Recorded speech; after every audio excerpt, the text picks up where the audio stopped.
அத்தியாயம் 81. இடைக்கால அமைதி. போன அத்தியாயத்துல அக்கிலீஸ சந்திக்கிற இளஞ்செழியன் கொஞ்ச நாளையே அவனோட நெருங்கிய நண்பனாகிறதையும், தன்னை தமிழகத்துக்கு போக விடாம தடுத்து அக்கிலீஸுக்கு விரோதியாக்க யவன மருத்துவன் சதி செய்யறத இளஞ்செழியன் தெரிஞ்சுக்கிறதையும் பார்த்தோம். அதை தொடர்ந்து உறையூர்ல என்ன நடக்குதுன்றத பார்ப்போம். சோழ மன்னர்கள் ஓய்வெடுக்க நிர்மாணிக்கப்பட்ட உறையூர் எல்லைப்புற மாளிகைய சுத்தி இருந்த பனிமூட்டத்தை உடைச்சி தள்ளிக்கிட்டு அதிகாலை சூரிய கதிர்கள் நாலா பக்கமும் படர ஆரம்பிச்சது.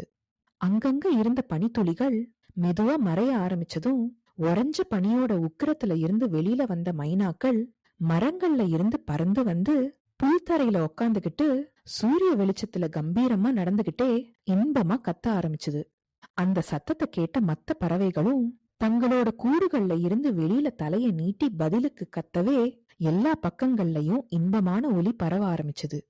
பறவைகளோட ஒலிக்கு ஈடு கொடுக்கற மாதிரி மரங்களுக்கு கீழே இருந்த பச்சோந்திகளும் மான் குட்டிகளும் கீழே உதிர்ந்து இருந்த சருகுகள் மேல நகரத் தொடங்கி சரசரன்ற சத்தத்தை கிளப்பிக்கிட்டு இருந்தது. இப்படி விடிஞ்ச கொஞ்ச நேரத்திலேயே உறையூர்ல பறவைகள் விலங்குகளோட ஒலியோட சேர்த்து மக்கள் நடமாடுற சத்தமும் பலமா கேட்க ஆரம்பிச்சது. ஆனா விடிஞ்சு ரொம்ப நேரம் ஆகியும் சோழர்களோட எல்லைப்புற மாளிகையோட ஒரு அறையில சாளரத்துக்கு பக்கத்துல எழுந்திருக்க இஷ்டம் இல்லாம மஞ்சத்துல கவலையா படுத்துக்கிட்டு சாளரத்துக்கு வெளியில வெறிச்சு பாத்துக்கிட்டு இருந்தா பூவழகி. சூரிய உதயத்துக்கு அப்புறமும் இப்படி படுத்துக்கிட்டே இருக்கிறது சில மாதங்களாவே பூவழகிக்கு வழக்கமாகி இருந்தது. அந்த வழக்கத்தோட காரணம் இன்பவல்லிக்கும் அங்க அடிக்கடி வந்து போய்கிட்டு இருந்த அல்லிக்கும் மட்டும்தான் புரிஞ்சுது. நாள் ஆக ஆக பூவழகியோட போக்குல செயற்கையான ஒரு நிதானம் ஏற்பட்டு இருந்ததையும் அவங்க ரெண்டு பேரும் கவனிச்சாங்க. நிலைமை அப்படியே நீடிச்சுக்கிட்டு இருந்தா பூவழகி ரொம்ப நாள் உயிர் வாழ மாட்டான்னு கவலைப்பட்ட அந்த ரெண்டு பேரும் அவளை பழையபடி மாத்த என்ன செய்யறதுன்னு தெரியாம தவிச்சாங்க. அவளோட இந்த மனநோய்க்கு மருந்து ஒண்ணுதான். ஆனா அது எங்க இருக்கு, அதை எப்படி கண்டுபிடிக்கிறது, திரும்ப கிடைக்குமா கிடைக்காதான்ற எந்த தகவலும் தெரியாததால பூவழகி அந்த மாளிகையில சிறைப்பட்ட நாள்ல இருந்து அவளோட உடல் ஆரோக்கியமும் எடையும் குறைஞ்சுகிட்டே வந்தது. அவ சிறைப்பட்டு இருந்த அந்த 6 மாத காலத்துல சோழ நாட்டோட கதியும் கிட்டத்தட்ட அவளோட நிலைமைக்கே வந்துகிட்டு இருந்தது. முதல் 2-3 மாதங்கள் அந்த பக்கம் ஒற்றர்கள் மூலமா எட்டி பார்த்துக்கிட்டு இருந்த பிரம்மானந்தரும் கரிகாலனும் கூட அதுக்கப்புறம் அந்த பக்கம் வராததால பூவழகியோட நிலைமை பரிதாபமா மாறிக்கிட்டு இருந்தது. பிரம்மானந்தரும் கரிகாலனும் திடீர்னு ஏன் அந்த பக்கம் வரத நிறுத்திக்கிட்டாங்கன்னு தெரிஞ்சுக்க அல்லி எவ்வளவோ முயற்சி பண்ணியும் அவளால தெரிஞ்சுக்க முடியல. பிரம்மானந்தருக்கும் கரிகாலனுக்கும் அவளோட பணியாட்கள் மூலமா அனுப்பின ஓலைக்கு கூட 1 மாத காலமா பதில் வராததால அல்லி கொஞ்சம் குழப்பமாவும் கோவமாவும் இருந்தா. அத வாய்விட்டு பூவழகி கிட்டேயே 2-3 தடவை சொன்னா அல்லி. ஆனா அதையெல்லாம் கேட்டு பதில் எதையும் சொல்லாம வரட்டு சிரிப்பு சிரிப்பா பூவழகி. இப்படி வரட்டு சிரிப்பு சிரிக்கிறதும் சாளரத்துக்கு வெளியில வெறிச்சு பாக்குறதுமே வாடிக்கையாகி இருந்தது பூவழகிக்கு. இப்படி இளஞ்செழியனோட வருகையை எதிர்பார்த்து காத்துக்கிட்டு இருந்த பூவழகிய அந்த காலை வேளையில பின்பக்கமா நெருங்கி அம்மான்னு மெதுவா கூப்பிட்டா இன்பவல்லி. அவ கூப்பிட்டதை கேட்டு பஞ்சனையில இருந்து எழுந்திருக்காமலே தலைய மட்டும் திருப்பி இன்பவல்லிய பார்த்தா பூவழகி. அவளை பார்த்து விடிந்து விட்டதம்மான்னு அழுத்தி சொன்னா இன்பவல்லி. பூவழகி லேசா சிரிச்சுட்டு யாருக்குன்னு கேட்டா.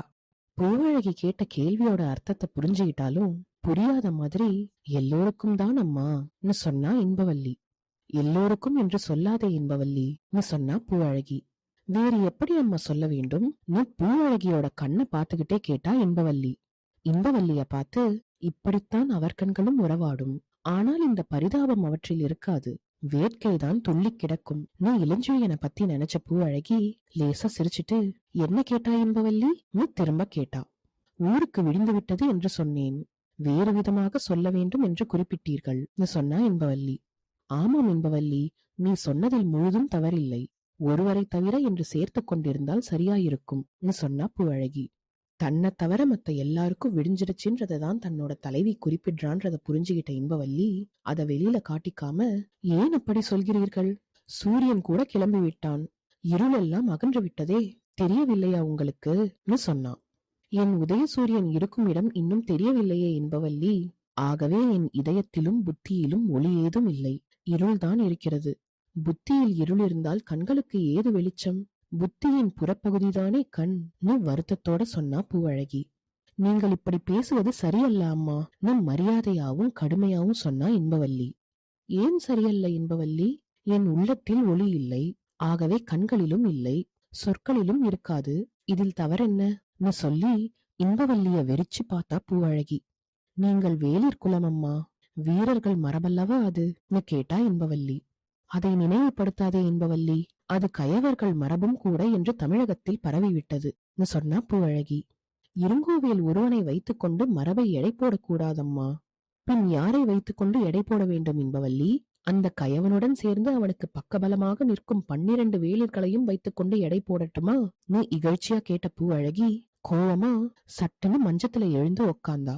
12 வேலிர்களை வைத்து எடை போட வேண்டியதில்லை அம்மா, தங்கள் தந்தையை வைத்து எடை போடுவதுதானே சொன்னா இன்பவல்லி. அத கேட்டு கலகலன்னு சிரிச்ச பூவழகி, 2 மாத காலமாக என்னை திரும்பியே பார்க்காத என் தந்தையை கொண்டு எடை போட வேண்டும் என்கிறாயா இன்பவல்லி? தன் மகளை சிறையில் அடைத்திருக்கும் வஞ்சகனுடன் கலந்து கழித்து இச்சகம் பாடி அரண்மனையில் இன்பபோகத்தை அனுபவித்து வரும் என் தந்தையை கொண்டுதானே வேளிர் குலத்தை எடை போடச் சொல்கிறாய்? கண்டிப்பாய் எடை போடலாம் இன்பவல்லி நீ ஏளனமா சொன்னா. தந்தையை பற்றி தவறாக நினைக்கிறீர்கள் அம்மா, நமக்குத்தான் 2 மாத காலமாக அவரை பற்றி தகவல் ஏதும் இல்லையே சொன்னா இன்பவல்லி. ஏன் இல்லை? என் தந்தையிடம் இருங்கோவேலுக்கு பூரண நம்பிக்கை இருப்பதாக கருவூர் செல்லும் முன்பு சமண அடிகளே சொன்னாரே சொன்னா பூவழகி. அடிகள் கருவூர் சென்று 2 மாதங்கள் ஆகிறதே, பிறகு உங்கள் தந்தையோ இருங்கோவேலோ மாறவில்லை என்பது என்ன நிச்சயம் கேட்டா இன்பவல்லி. எதையும் கண்டுபிடிக்கும் சக்தி வாய்ந்த அல்லி கூட நமக்கு அப்படி தகவல் ஏதும் சொல்லவில்லையே சொன்னா பூவழகி. அவளுக்கு தகவல் ஏதும் தெரியவில்லையோ என்னவோ சொன்னா இன்பவல்லி. இதில் தெரிவதற்கு என்ன இருக்கிறது இன்பவல்லி? மன்னர் ஒருவரை தவிர இருங்கோவேலுக்கு என்னை மணமுடிப்பதில் எல்லோரும் ஒற்றை காலில் நிற்கிறார்கள். பிரம்மானந்தரும் சமண அடிகளும் அரசியல் காரணம் கூறுகிறார்கள். என் தந்தையும் அதற்கு ஒப்புக்கொண்டதாக அல்லியே சொல்லவில்லையா கேட்டா பூவழகி. சொன்னால் அம்மா, ஆனால் 2 மாத காலமாக அதை பற்றி செய்தி எதுவுமே இல்லையே. அரசியலிலிருந்து உங்கள் திருமணம் வரை எல்லாமே கிணற்றில் கல் போட்டது போலத்தானே இருக்கின்றன சொன்னா இன்பவல்லி. இது இடைக்கால அமைதி இன்பவல்லி, புயலுக்கு முன்பாக இப்படி ஒரு அமைதி ஏற்படுவதுண்டு சொன்னா பூவழகி. நீங்கள் திடீரென பெரும் புயலை எதிர்பார்க்கிறீர்களா கேட்டா இன்பவல்லி. அந்த கேள்வியை கேட்டு பஞ்சனையில இருந்து எழுந்து அந்த அறையில 2-3 தடவை குறுக்க நெடுக்க நடந்த பூவழகி திரும்ப பஞ்சனையோட முகப்புல உக்காந்துகிட்டு, ஆம் இன்பவல்லி, நான் பெரும் புயலை எந்த நிமிடமும் எதிர்பார்க்கிறேன். நாட்டின் வாழ்வில் மட்டுமல்ல, என் சொந்த வாழ்விலும் கூட திடீர் மாற்றங்களை எதிர்பார்க்கிறேன். உனக்கே விசித்திரமா இல்லையா இன்பவல்லி? நிகழ்ச்சிகளை தொகுத்துப்பார்.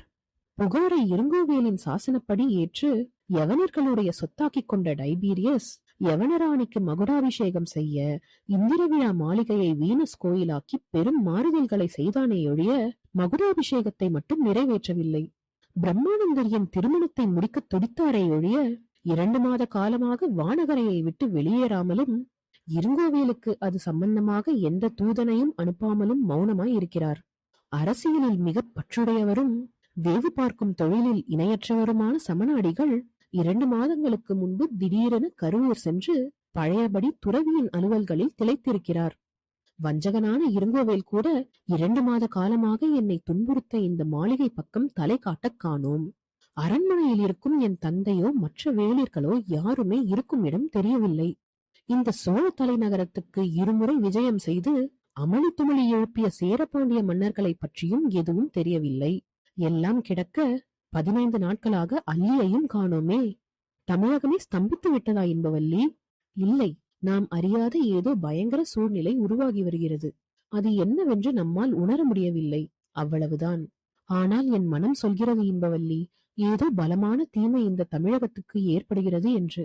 அந்த தீமையில் வேளிர்கள் பெரும் பங்கு கொள்வார்கள். அதனால் வேளிர் குலம் பரம்பரை பரம்பரையாக துன்பப்படும். அத்தகைய குலத்தில் பிறந்ததை நான் பெருமையாக நினைக்கவில்லை, மிகவும் சிறுமையாக நினைக்கிறேன். அந்த குலப்பெருமையை நினைவுபடுத்தாதே. வேளிர்கள் வீரர்களாக அறத்தின் பால் நின்றதுண்டு. வேளிர் மகளிர் வீர மகளிராக திகழ்ந்த காலம் உண்டு. இப்போது அவர்கள் மற்றவர்களின் அரசியல் சதுரங்கத்தில் வெறும் காய்கள் சொல்லிக்கிட்டே போன பூவழகி திடீர்னு தன்னோட பேச்ச நிறுத்திட்டு அந்த அறையில இருந்து வெளியில போனா. அவளோட நடைய பார்த்த இன்பவல்லி, கோப நடையே அழகா இருந்தால் படைத்தலைவர் திரும்பி வந்து என் தலைவி இன்ப நடை நடந்தால் எத்தனை அழகா இருக்கும்னு தனக்குள்ளேயே நினைச்சுக்கிட்டா. வெளியில போன பூவழகி குளிச்சுட்டு இன்பவல்லியோட கட்டாயத்தினால கொஞ்சம் பாலை சாப்பிட்டுட்டு மாளிகையோட தோட்டத்துல ஒரு படியில போய் உக்காந்துகிட்டு திரும்ப எதையோ தீவிரமா யோசிச்சுக்கிட்டு இருந்தா. அவ பின்னாடியே தோட்டத்துக்கு வந்து தூரமா அவளை பார்த்து நின்னுகிட்டு இருந்த இன்பவல்லி அன்னைக்கு காலையில பூவழகி சொன்ன விஷயங்களை பத்தி நினைச்சு அப்படி என்ன ஆபத்தை தலைவி எதிர்பார்க்கிறாள்? எல்லாம் தலைவியின் வீண் பிரமை. 2 மாத கால அமைதிக்கு காரணங்கள் எத்தனையோ இருக்கலாம். இங்கு வராதவர்களுக்கு அலுவல் பல இருக்கலாம். அலுவல் முடிந்ததும் யாராவது வரலாம். தனக்குள்ளேயே சமாதானம் சொல்லிக்கிட்டு இருந்தப்போ மாளிகைக்கு வெளியில சில குதிரைகள் வர சத்தம் கேட்டது. பூவழகி, பூவழகி, நீ யாரோ சத்தமா கூப்பிட்டதை கேட்டு விமோச்சனம் வந்து விட்டது நீ நினைச்சு சந்தோஷப்பட்டா இன்பவல்லி. அந்த சத்தம் பூவழகிக்கும் கேட்கவே அவளும் சட்டுன்னு எழுந்து நின்னா. பூவழகிய பார்க்க வந்த அந்த நபர் யாருன்றத அடுத்த அத்தியாயத்துல பார்க்கலாம்.